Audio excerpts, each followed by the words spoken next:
ready to attack everything Garvey was doing. Do you know it was the boy that the government sent to Liberia to disrupt Marcus Garvey's program to relocate Africans back home? The boy went over there and poisoned the minds of the leaders of the Liberian government to turn against Marcus Garvey. The boy asked the United States government to give him some ships so he could compete with the Black Star Line. And for the record, Mr. Garvey never led a Back to Africa movement. The media made that up. Mr. Garvey said only those who are willing to go back to help build up Africa should go back. He never said everybody should go back home. That is a lie. There was never a Back to Africa movement. Marcus Garvey says some of you are no good here, and likewise you will be no good there. Could you imagine what would happen if we put a big ship in Detroit Harbor, put all the blacks in Detroit and roll up on a ship and took your ass to West Africa?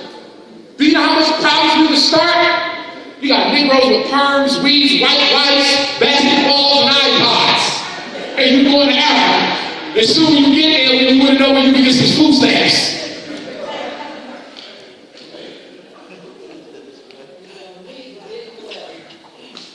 Are you serious? Them Africans go crazy on us. Everybody be macheted to death. Remember, we got to be careful when we go back to Africa. Because our brothers and sisters went back to Sierra Leone. They oppressed the Africans who was there. Our brothers who went back to Liberia, sent back by the American Colonization Society, they went back and started a war with the indigenous Africans. Look at this. They wanted to get away from the white man, but didn't realize they had the white man inside of them. And so when they got to Africa and Liberia, they had to fight wars between indigenous Africans and ex-slaves coming back home who felt that because I was a slave to the white man, I got a right to be in charge.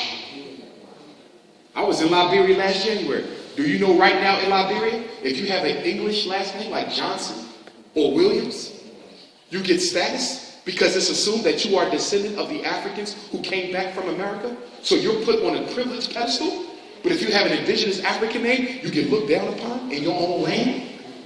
This is still going on now.